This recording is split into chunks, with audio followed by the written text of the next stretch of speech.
It all started on a quiet Saturday morning. The sun was out, birds were chirping, and I was finally getting ready to enjoy a peaceful weekend at home. I had just finished cleaning my backyard pool, a pool I saved up for, planned out, and built with my own money. I was looking forward to a quiet swim, maybe a barbecue later with some close friends. But then, out of nowhere, I got an unexpected knock at the door. Standing there was Karen from the HOA. You know, the type, clipboard in hand, sunglasses on. That overly confident smirk. She didn't ask. She told me that her daughter was having a birthday party that afternoon and they would be using my pool.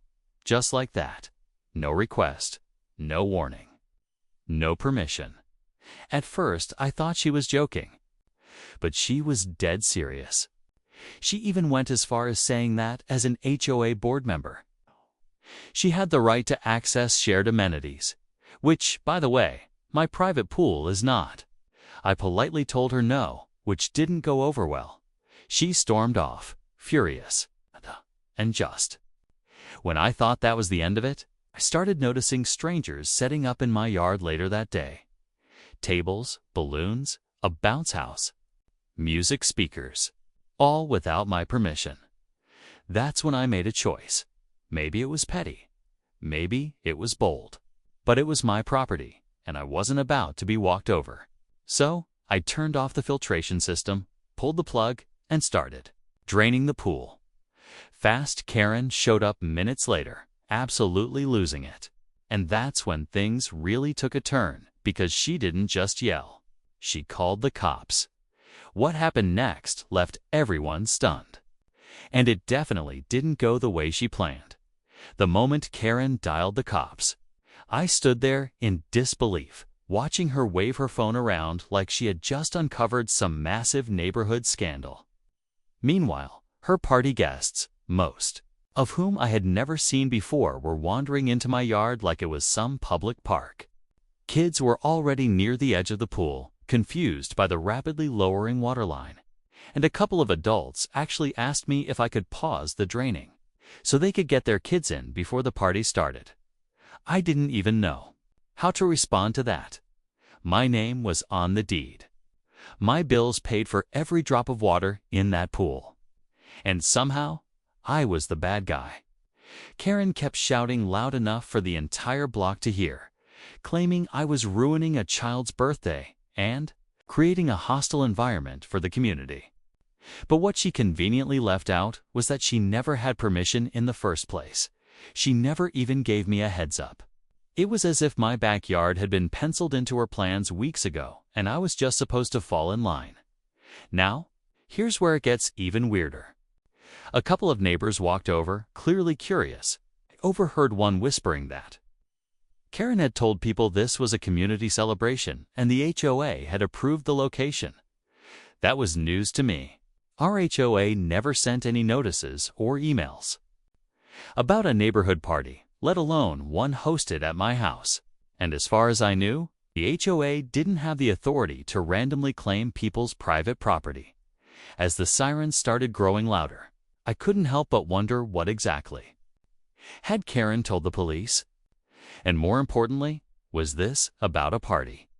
Or was there something else going on behind the scenes that I hadn't seen coming? The police car rolled up just as I was pulling the hose out of the pool, the last bit of water swirling down the drain. Karen rushed toward the officers like she was the star witness in a crime drama, pointing at me and yelling something about property destruction and endangering children. The two officers exchanged a look, then calmly walked over to hear both sides. I stayed composed, explained everything, how this was my privately owned backyard, how no one asked for permission, and how I was simply draining my pool for maintenance. One officer nodded while the other looked past me at the crowd that was still loitering in my yard.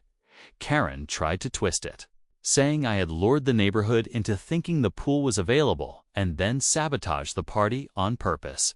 I didn't even know half these people. What struck me was how some of the guests genuinely believed this event had been approved by the HOA. I overheard a woman mutter, Karen told us it was a new HOA-sponsored tradition. That's when the deeper conflict started bubbling up. Was this just Karen going rogue? Was she using her position in the HOA to manipulate things behind the scenes? Later that night, I dug into some past HOA meeting notes and emails. Nothing mentioned this party. But I did find something interesting. Karen had been pushing for the HOA to integrate community spaces more aggressively, claiming certain homes with larger backyards should be considered shared for community benefit during events. It hadn't passed, but she clearly wasn't waiting around for a vote. Meanwhile, neighbors started texting me. Some apologized, others asked questions. One even said they felt pressured to attend because Karen made it sound like skipping the party would be noted. Suddenly, this wasn't just about my pool anymore. It was about control, manipulation, and how far one person would go to play queen of the neighborhood. Days passed, but the tension in the neighborhood only grew thicker. Karen wasn't backing down. Instead, she doubled down, sending emails. 2 homeowners, posting on the community board, and even holding secret meetings with a few HOA members. The message was clear. She believed she had the authority to use private yards for community events, and anyone who disagreed was somehow standing against the neighborhood's best interests. I kept hearing whispers that she was framing me as the problem, the one refusing to play along and be a good neighbor.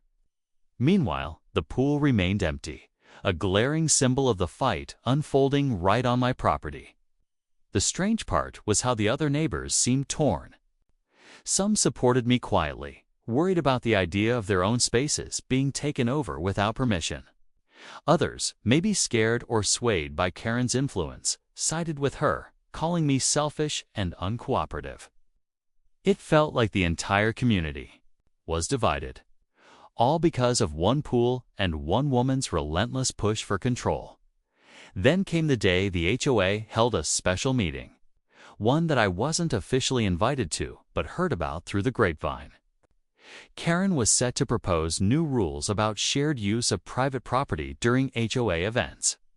If this passed, my pool wouldn't be the only yard at risk. Suddenly, it wasn't just a personal fight. It was about the rights of every homeowner. In the community, the day of the meeting, I showed up, ready to defend my property and my neighbors' freedoms. But Karen was waiting. With her usual confidence, she smiled and said, "You'll see. This is for the good of everyone." The room filled with murmurs and nervous glances. I realized this was bigger than a party or a pool. It was a power play. I was right in the middle. What happened next would change everything, turning neighborly disagreement into a showdown. Nobody expected. Just as the meeting was about to begin, a knock came at the door. It was one of the HOA board members, looking visibly uneasy. In her hands, she held a stack of documents, emails, receipts, even a recording from a recent phone call. She glanced around the room before quietly passing them to me. "You need to see this," she whispered. The room fell silent as I flipped through the pages, my heart pounding. The documents revealed something I hadn't expected. Karen had been using HOA funds to rent out party supplies and pay for events hosted at private homes, including mine, without any official approval from the board. Worse, some of the emails showed her pressuring vendors and neighbors to cooperate, threatening fines or penalties if they didn't comply. It was a side of Karen no one had seen before, and suddenly her community celebrations looked more like a personal agenda wrapped up in false goodwill. I looked up, catching the eyes of several board members who were avoiding her gaze. The room's energy shifted from casual disagreement to something much darker. Karen, usually so confident, seemed caught off guard, her smile slipping for the first time. The stakes had just been raised, and it was clear this was no longer about a pool party. It was about integrity, trust, and how far one person was willing to push their power. The neighbors who had supported Karen began murmuring nervously, while those on my side exchanged hopeful glances. But before I could say anything, Karen stood up and slammed her hand on the table, her voice cutting through the tension. "This is all a misunderstanding," she insisted, but the damage was done. What nobody expected was that this revelation would trigger a deeper investigation, one that would expose even more secrets behind the HOA's operations. And just like that, the battle over my pool was about to become a fight for the entire community's future. The room fell into a heavy silence as Karen's defense crumbled under the weight of the evidence. Board members started asking tough questions, their voices sharp and determined. Could feel the tension shift as allies emerged from both sides, no longer willing to let Karen's unchecked actions go unnoticed. The HOA president finally spoke up, announcing an immediate suspension of Karen's privileges and calling for a full audit of the HOA's finances and policies. In that moment, it felt like justice was finally catching up.